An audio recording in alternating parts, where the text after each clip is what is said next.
All right, ladies and gentlemen, thank you so much for tuning in to the Gray Rush podcast. I believe this is our fourth installment now, and we are going to be having Matt Fox come on, who is the founder and CEO of Veritas Senior Living. He has been in the industry for more than 25 years, I think.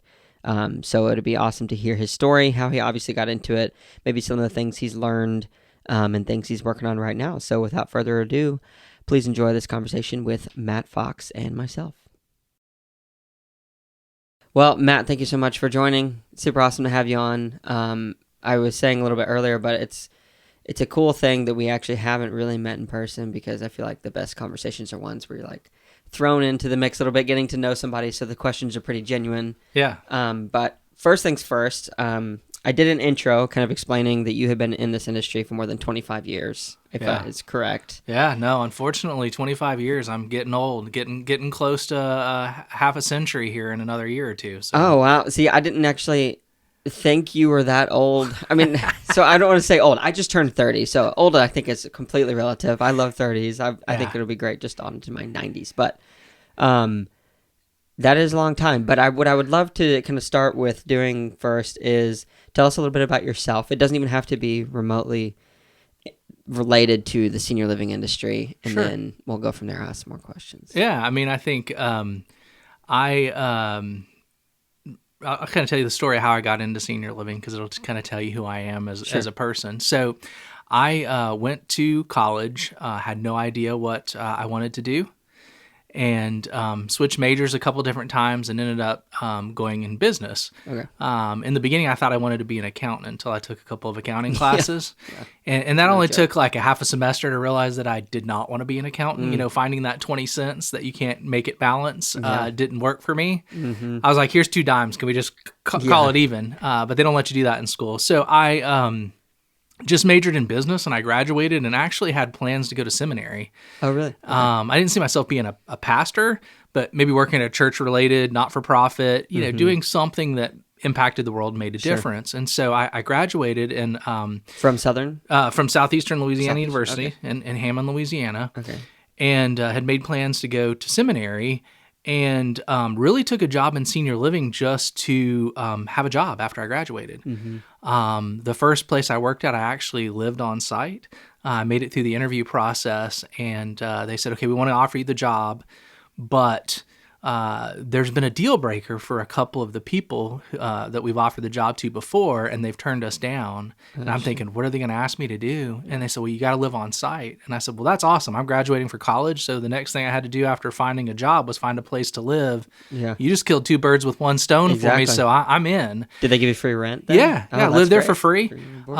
And so, I was one of those people growing up that I wasn't fortunate enough to live close to my grandparents. They live several states away, so we'd go there a couple times a year, and I'd get to see them. But and then a couple of them passed away when I was fairly young, so I never. And one of them had Alzheimer's, so by the time I got old enough to really get to know her, the that's already disease passed. process had kind of already passed the point where that was possible, and so I never felt like I had a real close connection with my grandparents. And so I get started in this, and I'm thinking it's just a temporary job while I get ready to go to seminary, and just got in the industry and fell in love with it. I like business, and I like the business side of things, but I also like being around people and doing something that makes a difference. You can do a lot of things in life. I didn't want a job where you made widgets. I wanted something where at the end of the day I could go home and say, okay, what I did today made a difference in somebody's life. And so after doing it for just probably about 3-4 months, I was like, okay, this wasn't just a happenstance job that I came upon. This is really what I'm supposed to do with my life. And it turned out to be a really good fit. So I really haven't looked back. It's been 25 years. I guess it'll be 26 in December. Wow. That I've been in the industry. It may even be 27. I don't know. I have to go back and count. But 90? 90. Let's see, 97. Yeah, Yeah. 97. Wow. So it'll be 26 years here in December, and the industry's changed a lot over the years. Sure. It's we used to have residents who were more independent. There were less regulations. It was a simpler time. Yeah. So it's for become work. more complex in a more difficult industry, but it's still something that is awesome in that you get the opportunity to impact people's lives and make a difference. Yeah. So the people that work in this industry who I've talked to so far, share a lot of those sentiments a lot with the individual impact of getting to meet with somebody, not necessarily making widgets, but getting to work with somebody on the, interpersonal level. Yeah. Is that something you think that was developed because of how you were brought up? Is there any life instances that you think like, oh, that kind of shaped me in that way? I do think, like I said earlier, I think not being around my grandparents a lot. I remember growing up and like I'd go to a friend's birthday party and his grandparents would be there. Yeah. And then you'd go over, for some other special event at school, like even if it was something like, hey, we're in band and we can't play instruments and we're terrible, but your grandparents still come and they're like, Sure. this is awesome. You're the best tuba player ever. And I wasn't a good tuba player. I was a horrible tuba player. But you look over and you see that where those people have their grandkids and they have that multi-generational where the family's all together. And a lot of that's gone away in the last few decades just because we're such, we're much more mobile and move around and live different places. And I miss that. And I think I've always been drawn to seniors, kids, small kids. I did some youth ministry stuff when I was in children's ministry stuff when I was in college, and I liked working with kids, and I like working with seniors. And not that they're the same, but they are similar in one way. The one similarity that I found is kids are they haven't learned how to be fake yet. So they're super honest. They'll tell you what you're thinking. Like you'll walk in and they'll be like, Matt, you've put on some weight. You're kind of fat. And you're like, adults don't say that. We're polite. We've learned not to say those kind of things. And then seniors, they get to the point where like they're retired. Yeah. They don't have an agenda. Yeah. And so they're just like, I've lived on this earth for 85, 90 years. I'm just going to be honest with you. Yeah. And sometimes if you put on a little bit of weight, the honesty can hurt, but a lot of times it's refreshing for people just to tell you exactly what they're thinking. Yeah. And then they're both really appreciative of what you do for them. Particularly this generation of residents. We had the GI generation, which is kind of is passing on and moving towards the silent generation. And but they're just a good group. When you look back at different categories and age groups, they really are the last greatest generation in terms of being able to say, I'm more concerned about the greater good than I am myself and putting the greater good of everyone ahead.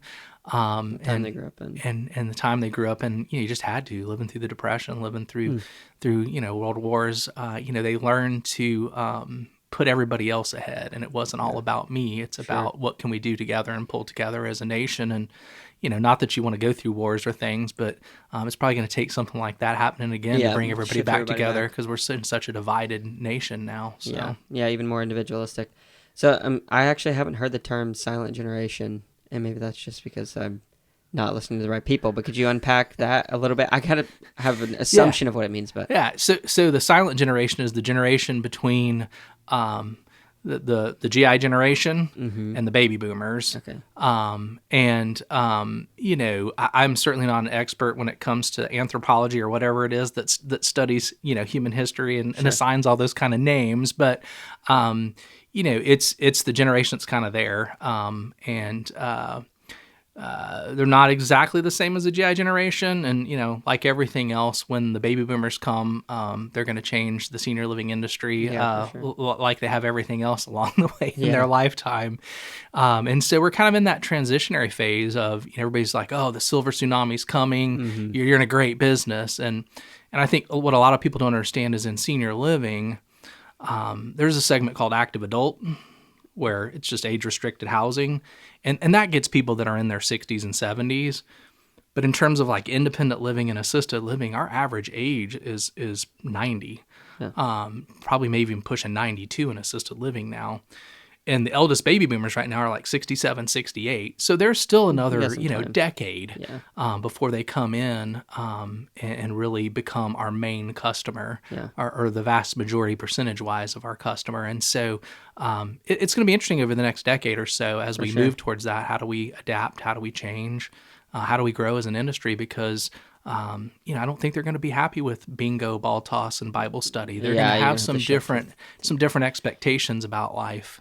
Yeah, so I'm curious to back up just a little bit. You mentioned the average age of being around 92-ish that are actually in the more of the assisted living side. Have you found over the tenure of being in this industry that number has shifted? Oh, yeah, it definitely Which has. way and how and why?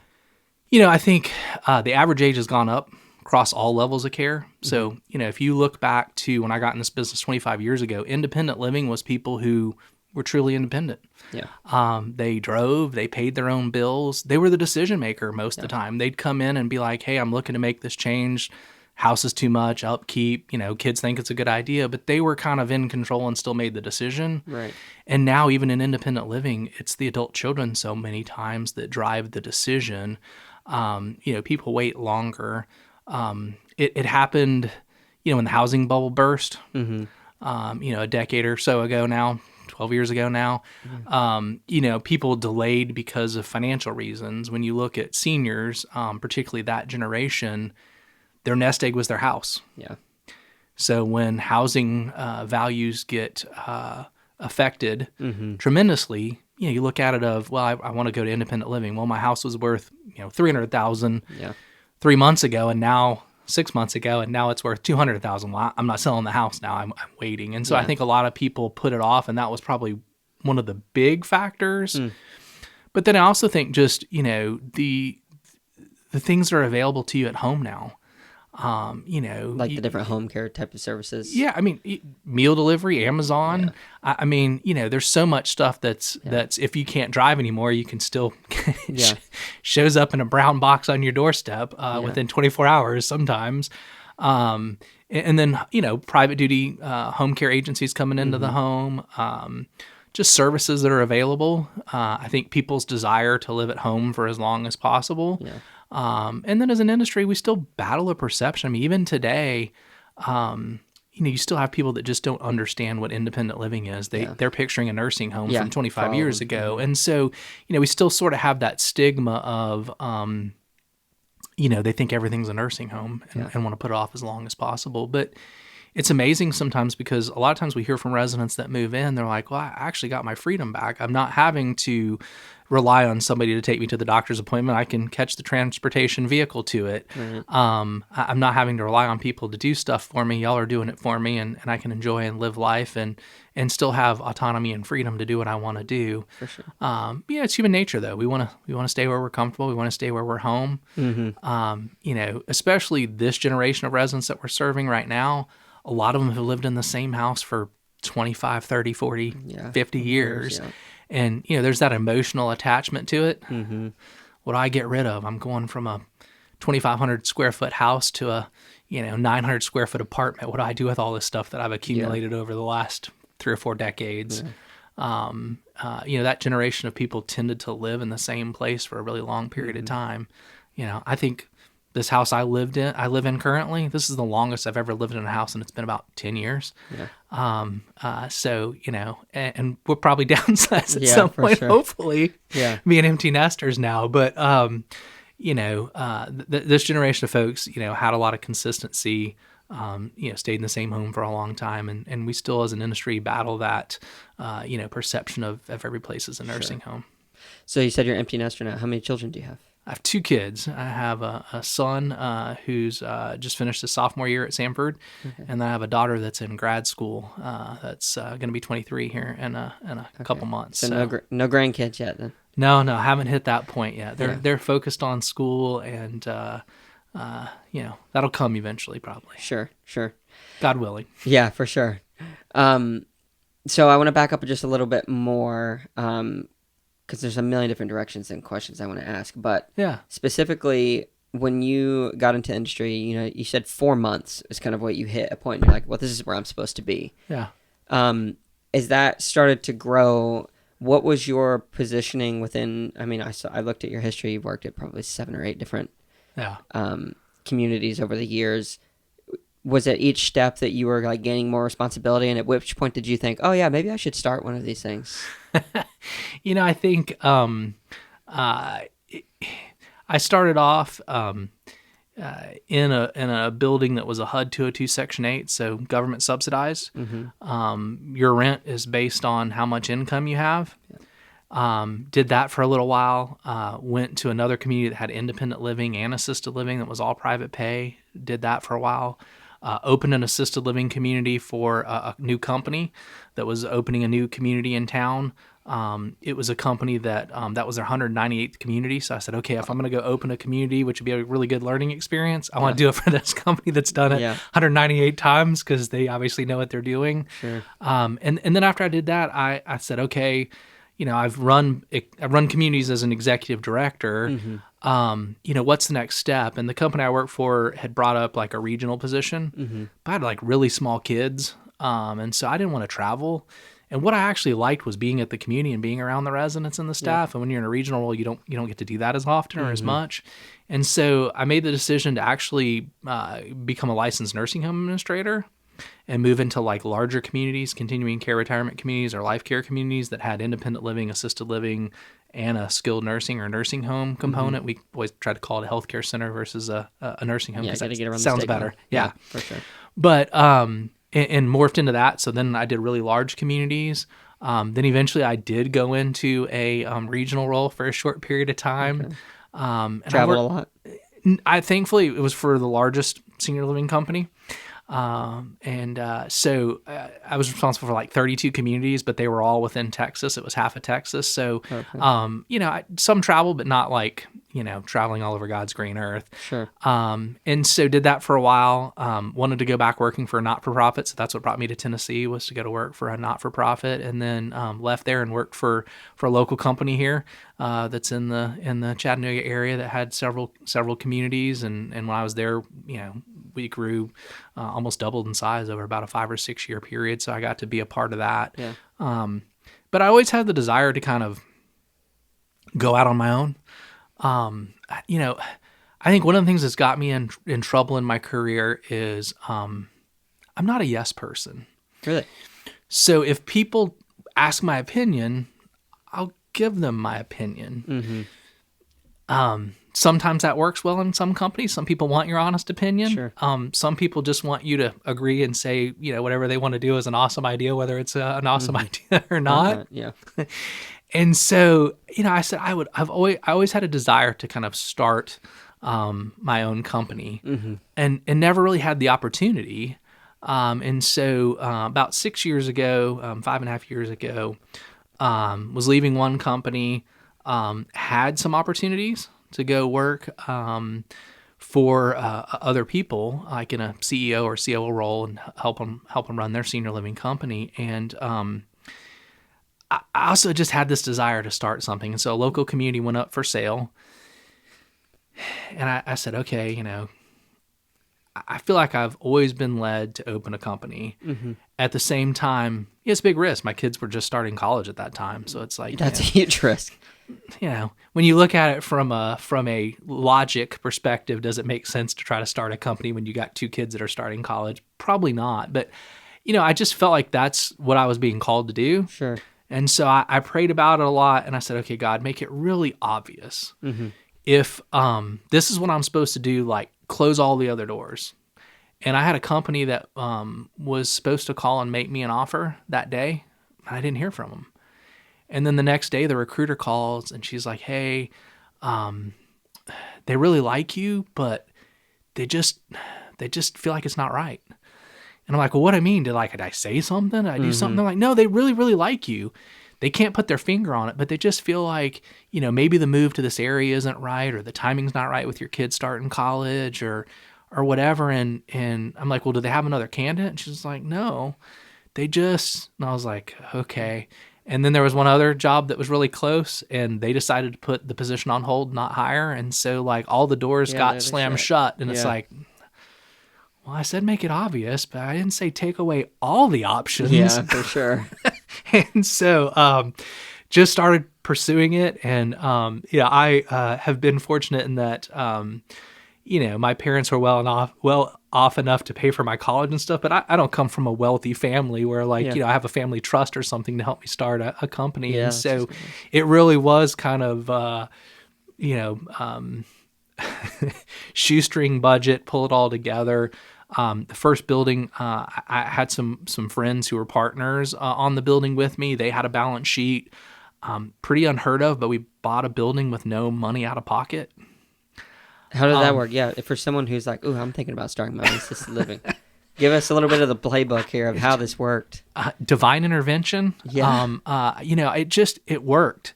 We did it without putting any money into the building. Could I do another building like that again? Probably not. I'll probably never run across another deal like that Yeah. again. How did you finance that? So it was with a group that owned some buildings and had a balance sheet, and they had a balance sheet investor, and guy, tremendous amount of net worth. And so based on his balance sheet and his credit rating, the bank loaned us money personally to renovate the building as a personal loan. He co-signed? Uh-huh. Okay. He guaranteed the debt.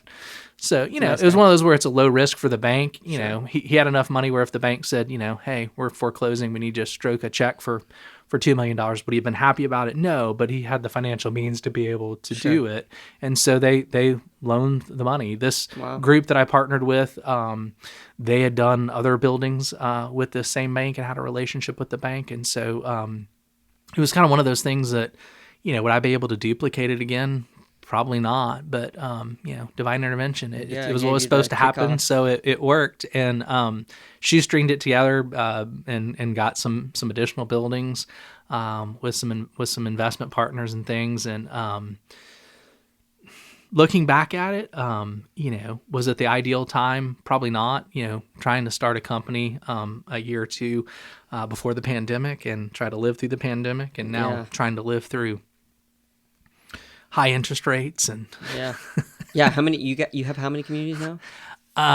5 that we're involved with, 3 that we own, and then 2 that we just manage, and we had a 6th, but it's going a different direction. It had some delays with getting open and some setbacks with the interest rate now being double what it was on the construction loan when we got started with the project. Yeah, so that makes it hard to cash flow things. So those development partners have decided to try to self-manage it and save some money. So I've stepped out of that one, but we were at 6 and we're at 5 right now, which is a good number. Sure. I had plans of wanting to grow. We had 2 or 3 other projects that were with some development partners that were going to be new builds, and the interest rates, construction costs, everything over the last 3-4 years really just put them on the shelf. Some of them may come back around, but a couple of them probably never happen. They'll sold the land for something else and building something else on it. So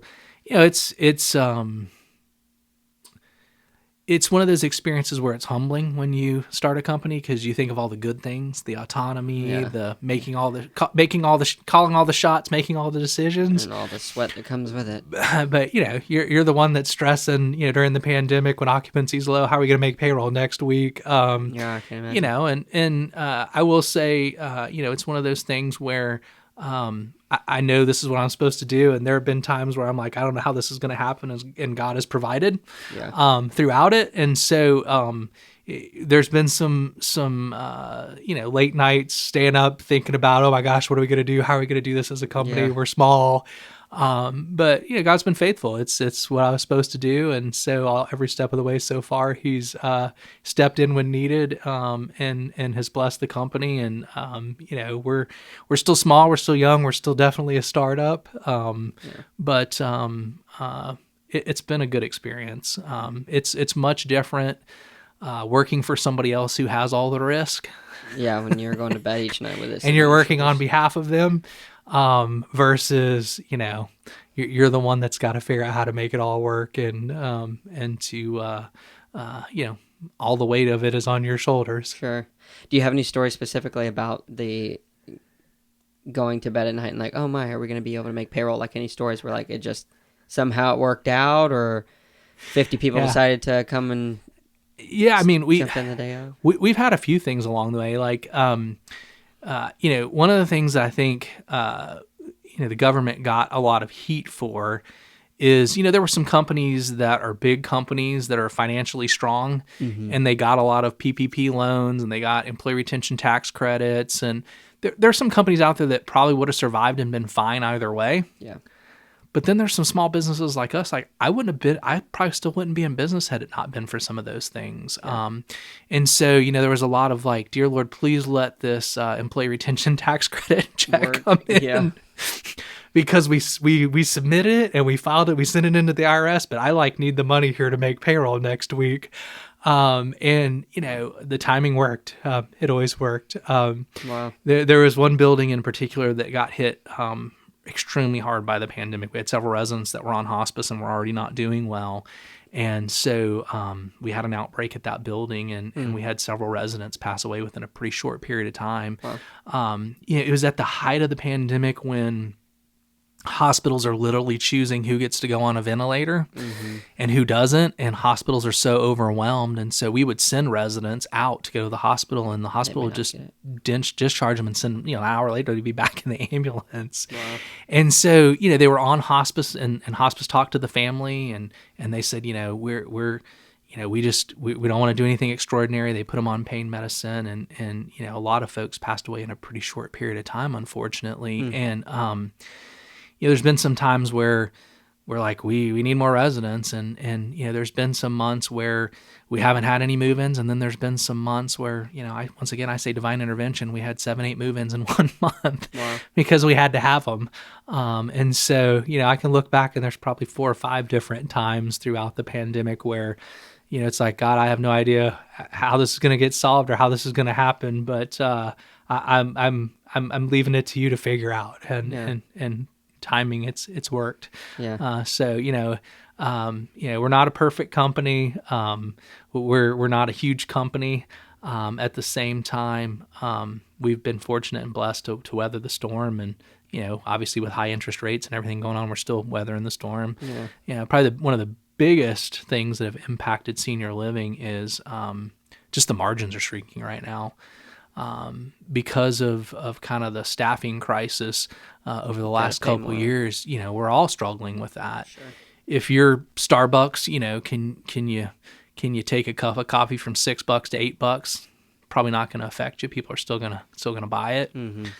When you're taking care of seniors that are on a fixed income, there's a finite amount of money you can go up where they can still afford it. And so, it's one of the biggest things for us as an industry right now is occupancy's coming back to what it was pre-pandemic, but the profitability is not returning because the expenses have gone up so much. And then if you're, if you're on a short-term debt, or if you are on like a bridge loan and you were taking a loan maybe to HUD or Fannie Freddie, and you got caught in the time frame when everything went south with the pandemic, and you're on an adjustable rate mortgage, it can create some challenges in this environment. So, having done this for 25 years, there's ups and downs. I will say the last 3 years have probably been the most challenging in the industry because we've been faced with so much at once.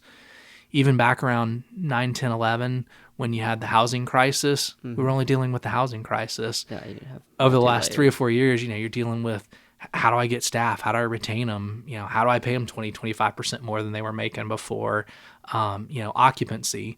When the state says you can't come in and visit mom or dad, people put off moving into a senior living community because they would come look, or if, some places they even said that people couldn't come visit a community to tour it to see if they wanted to move somebody in. Yeah, or if they come look and they're like, conversion. Yeah, they come in and look and, they're like, well, when can I come see mom? And it's like, well, we don't know. We're on a state mandated lockdown.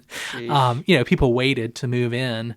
And then anytime where there's just uncertainty, people put off big decisions, and moving into a senior living community is a big decision. And so, you've got occupancy woes, you've got staffing, you've got interest rates now. It seems like about every time we saw one, something else pops up. And so for me, on my 25, almost 26 years of doing this, it's definitely been the toughest, 2 or 3 year stretch. But there's probably a lot of people in a lot of industries that would say the same thing. I don't think it's unique to us. But unfortunately, we weren't one of those industries that, like the Amazons or the drug companies, The people that made masks and PPE, I mean, they made a killing during the pandemic. Uber Eats did really well during the pandemic. Unfortunately, senior living was not one of those industries that benefited from it. But thankfully, we did have some government assistance to get through it. Some of the states also did some grants for some of the COVID money they got, where we got reimbursed for some of the extraordinary expenses that were specifically just because of Yeah, just for all the personal, protective equipment and the gloves and the mask and all that. And so, we, I will say we were one of those industries that have benefited, not really from the standpoint of, it wasn't necessary. It was absolutely necessary for us to survive as an industry. And so you see a lot of the people that, are down on, gosh, there was a bunch of fraud and, all these companies got money that shouldn't have got money. And I'm sure there was some of that because there always is. But there were also companies, particularly within this industry, that it was definitely a lifeline and they probably would not have survived financially without it. So. Yeah. So you mentioned, I think it was three things, kind of the staffing crisis, interest rates, and retention. No.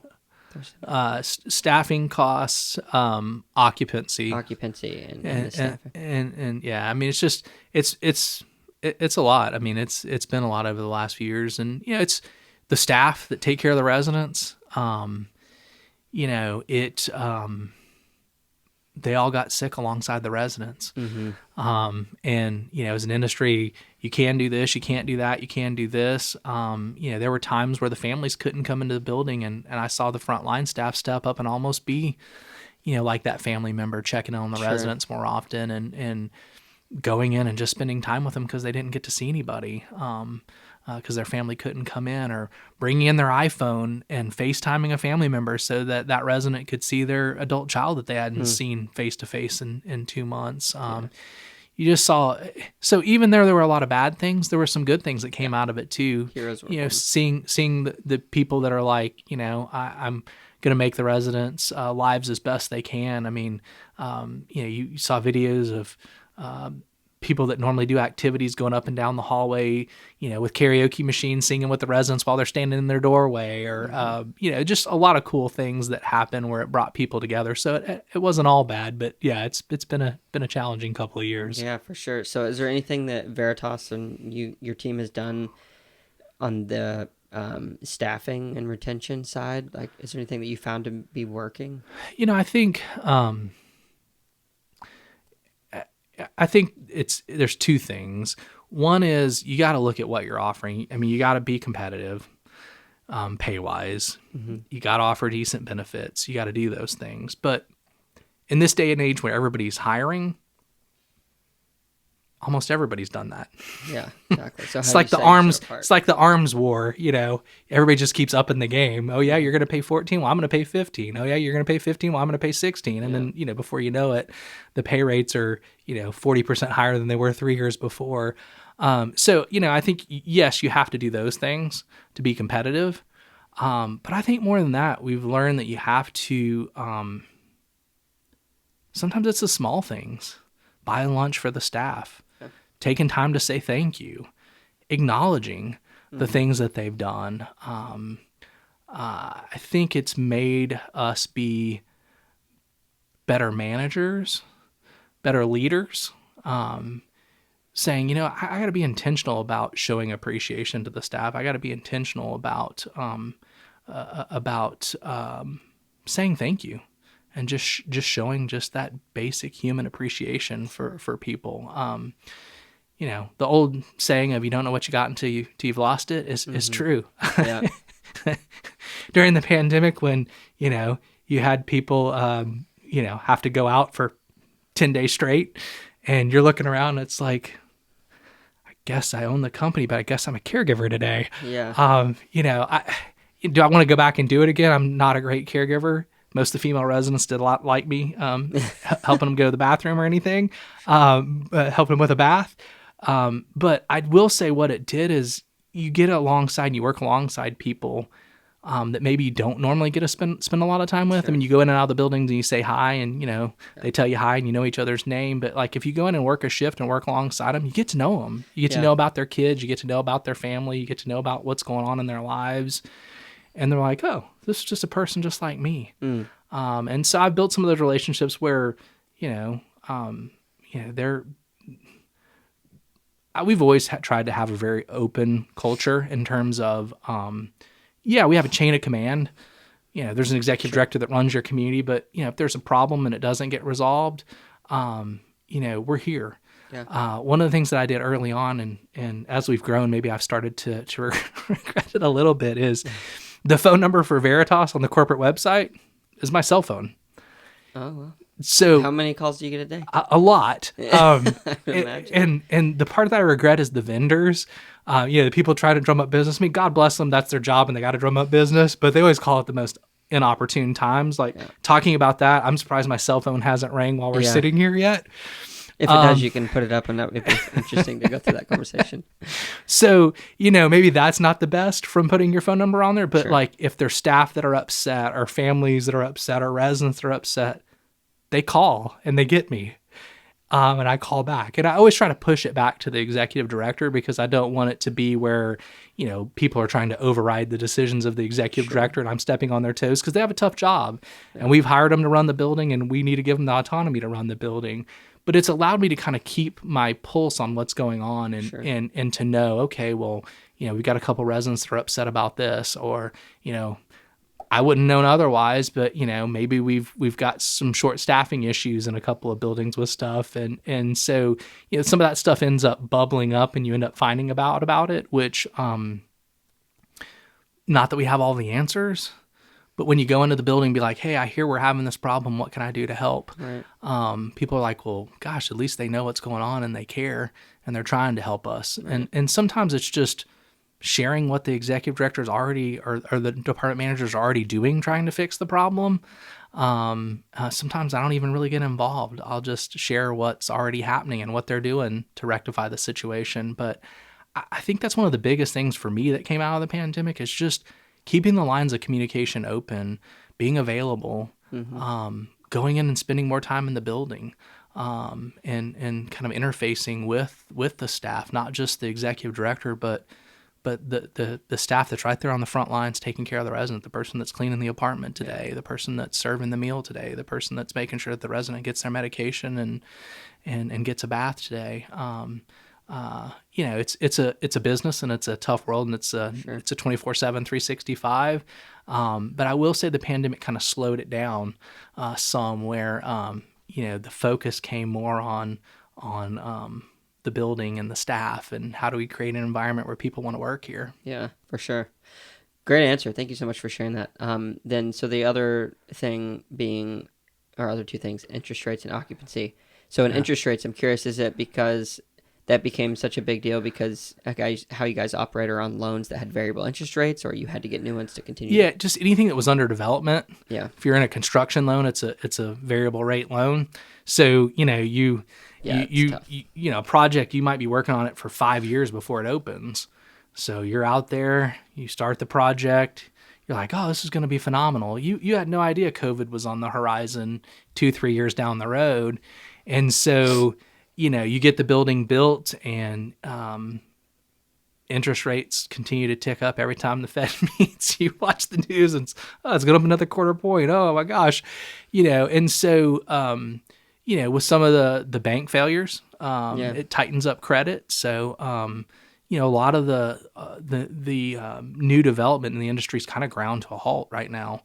If you have a building that's halfway constructed, you can't just be like, oh, well, throw my hands up and walk away. You got to finish it and figure out how to make it through the tough environment. But a lot of projects where they hadn't broke ground, they just got shut down because people are like, it's too risky. Construction costs were going up and up and up and up. I mean, we had a historic lumber price 2 or 3 years ago where it's like all-time highest price ever for lumber. Well, most senior living buildings are a stick frame if they're under 3 stories, and you need a lot of wood to build a building. And so, you had all those challenges. And so, banks tighten up credit. And so, if you're a building where you have a 30-year HUD-backed mortgage and it's a fixed rate, you're doing well in this environment. If you have a new construction building that's on an adjustable rate mortgage, you're at 9.5%, 10% right now. Sheesh, I can't imagine. It's a painful it's a painful mortgage payment every month right now. And so the biggest challenge is as all the interest rates rise, how do you get refinanced and get it to permanent financing? And if your pro forma budget that you put together showed a 4.5% interest rate, and suddenly your permanent financing is going to be 7.5, 8, if you can even get it there, it creates stress points. So a lot of the development within the industry is kind of slowed down. The silver lining in that is We saw the same thing during the pandemic, or not during the pandemic, but in the housing crisis, that as an industry, kind of new development ground to a halt. Mm-hmm.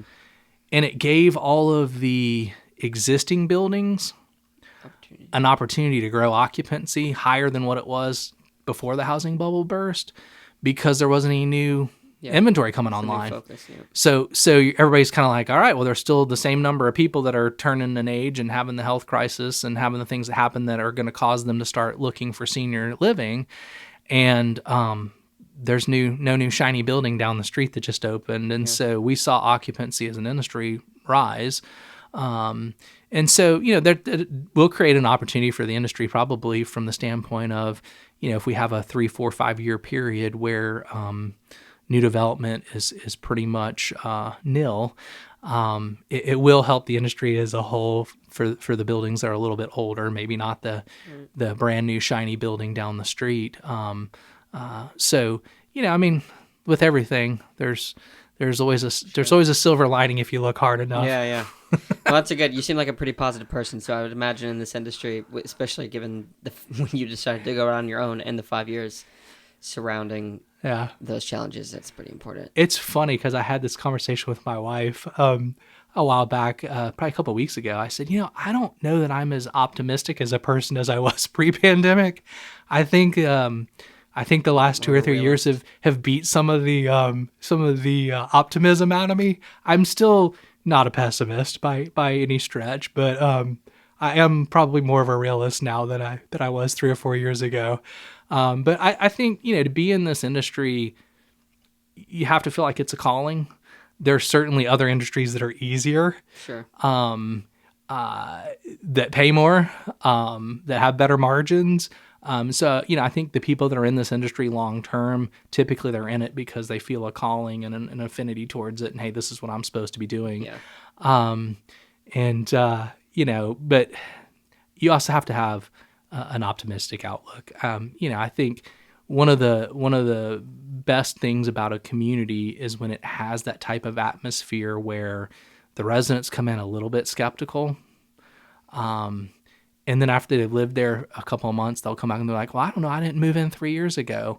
I got somebody to clean my apartment. I don't have to cook. I don't have to do laundry. I go do all this, stuff with all my friends. And life's really pretty good being here. Yeah. And so, in order to create that environment where people are happy, you kind of have to be optimistic. You kind of have to be, glasses half full. Sure. When you think about it from the resident's perspective, by the time they move in, they've probably had a pretty rough couple of years prior to that. I mean, a lot of residents move in after they're widowed. They may have been married for 50, 60 years and lost their spouse. Yeah. A lot of them, before they move in, they give up the car because just physically it's not safe for them to be driving anymore from an eyesight perspective, or Parkinson's, whatever other, health reason is keeping them from driving. You may give up a house that you have some emotional attachment to. I raised my kids here, this is where my kids grow up. And so when the residents come in, they've experienced a lot of loss a lot of times. And so, you got to have that upbeat, positive, optimistic outlook and create that type of environment, in order to make it the place that it needs to be for the residents to be there and be able to enjoy, whatever time's left Sure. there at the building. For sure. So that kind of plays into the next question, which is a little bit of twofold, and it kind of touches a little bit on occupancy, but also the brand of Veritas. So what is it, if you were, I guess, pitching me on bringing in my mom or my dad or whoever, maybe a grandparent, what is it that sets Veritas apart that is like something that you can say, like, yeah, this is who we are and what we do that's different than others? I think being a smaller company with not a lot of layers of management, we really do. The founder and CEO's phone on the page. we really do try to give the executive directors autonomy to make decisions and run their communities. I think when you work for the really big companies, there's so many policies and procedures and layers of management to make decisions, and sometimes if you're an executive director and you work for a really large company, I know I found myself in this situation for a company or two that I worked for. I knew what needed to happen to make the community successful, but I didn't have the control or the decision-making authority to make it happen. And it's that frustrating position to be in of, well, I know it needs to happen. I'm being held accountable for the community to perform well from a resident satisfaction perspective, from an employee satisfaction perspective, from a financial perspective. But I don't have the autonomy to make some of the decisions that need to happen to make that happen. And so I think because we are smaller, because if the executive directors run into an issue, I mean, they can call me Saturday, Sunday, text me, and we meet, and it's like, what can we do? I think the upside of the large companies is they always, some of them are publicly traded, some of them have lots of assets, a lot of financing and a lot of cash, and they can weather the storm maybe a little bit better than smaller companies.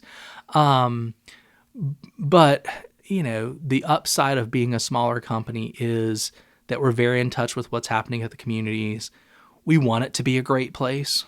I want the residents to have what they need. I want them to be happy. I want the staff to have what they need to do their jobs. And it takes one in order for the other to happen. A lot of times, if you want resident satisfaction to go up, how can I make my employees happier, more fulfilled? Mm-hmm. How can I make sure that they have what they need to do their job? How can I remove roadblocks for them? And the two are usually really closely related.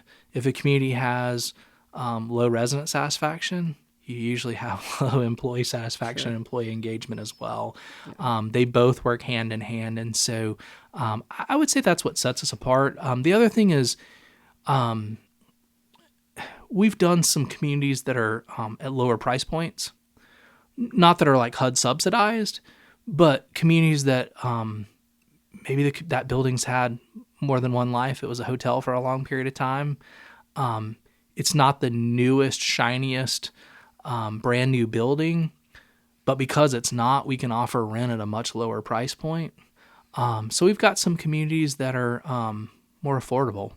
We've got some communities that are market rate and have pretty high rates and are right in line with the other communities in the market. But we've tried to put a focus on creating some communities that are not just for people who have a ton of money and resources, but also trying to be creative to find opportunities to have communities for people who maybe don't have as many resources. Yeah, for sure. Thanks for sharing that. So I'm curious, I meant to ask this question earlier, but whenever you were deciding to kind of go out on your own, you mentioned that, you were very prayerful in your decision and you had kids who were about to go into college. How did that conversation go with your wife? I am very fortunate. My wife has been my biggest supporter my entire career. Senior living is one of those businesses that it's not like banker hours. You don't go in at 9:00 and leave at 4:30.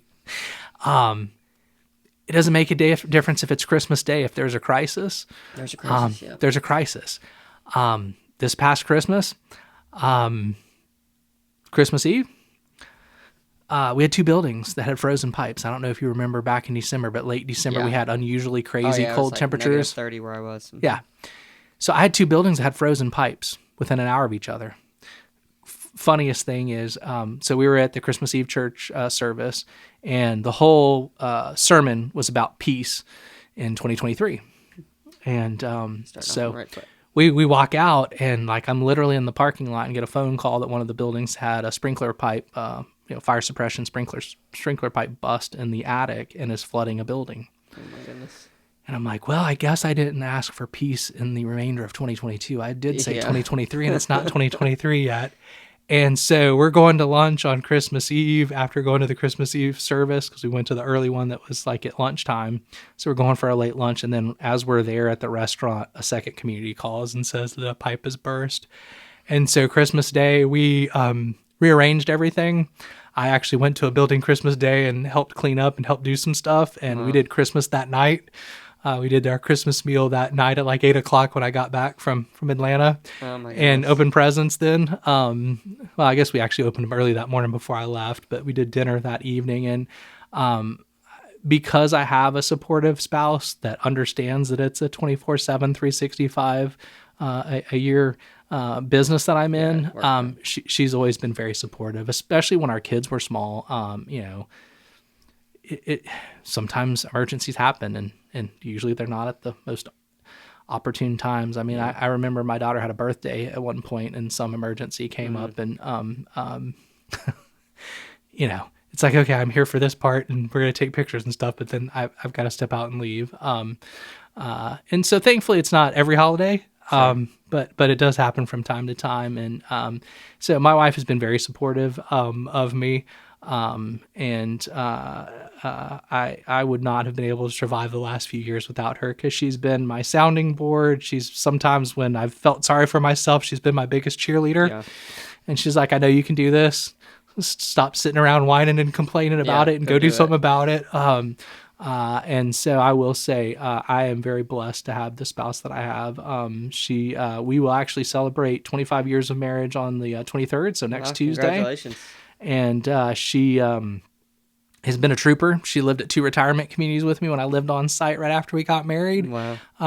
So I always joke with her that we started our marriage at a retirement community and we're going to go full circle and we're going to end. And she's like, yeah, I'm not sure about that. I've already lived there once. But she has been my biggest cheerleader, biggest supporter my whole career. That's awesome.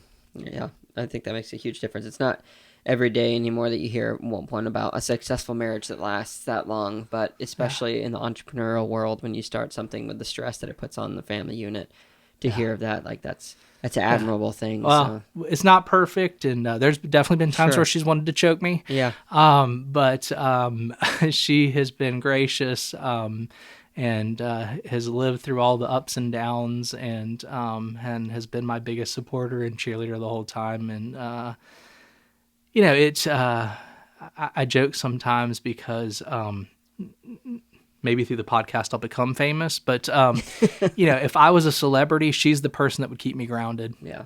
She would not allow me to become self-centered. She would not allow me to keep be the head small. Self-entitled. She would call me out on anything and everything. She's got red hair and a fiery personality to match it, and she keeps me in check and keeps me grounded in reality. We're a good team.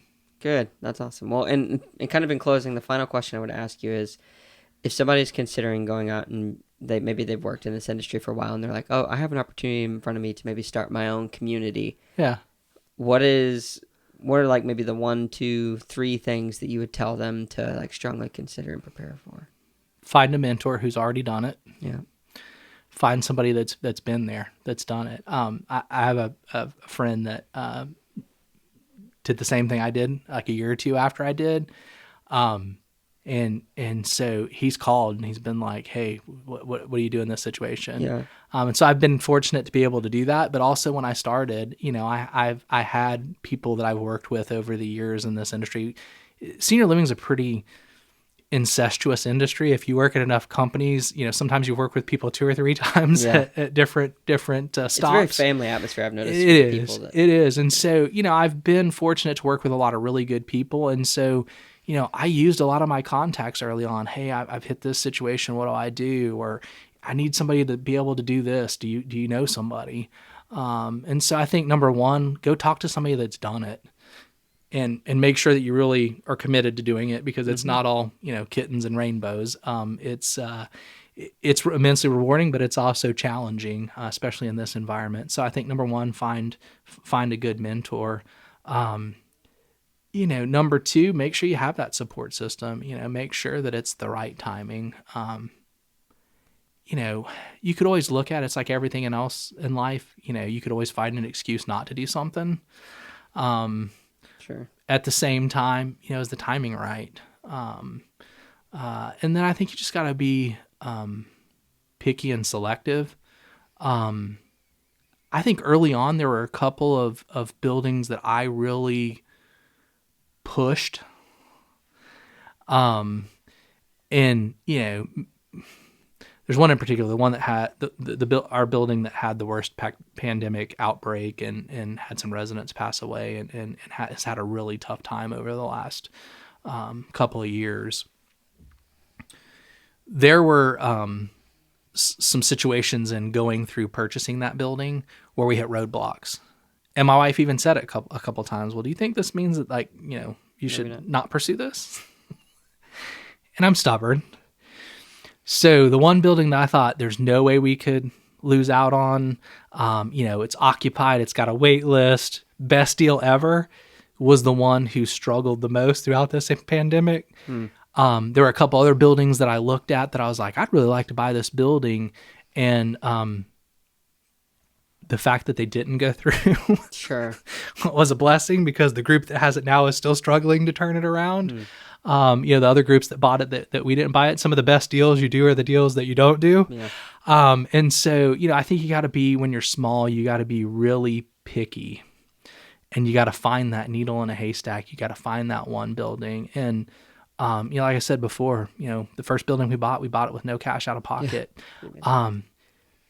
You got to be selective. You got to wait. You got to find the right timing, and you got to find the right first building or two. And then it always helps if you can find a partner that's got money. Yeah, for sure. Well, that's a good founder's playbook. Find somebody who can support you. Make sure that you are selective and be careful of the timing. What was the other one?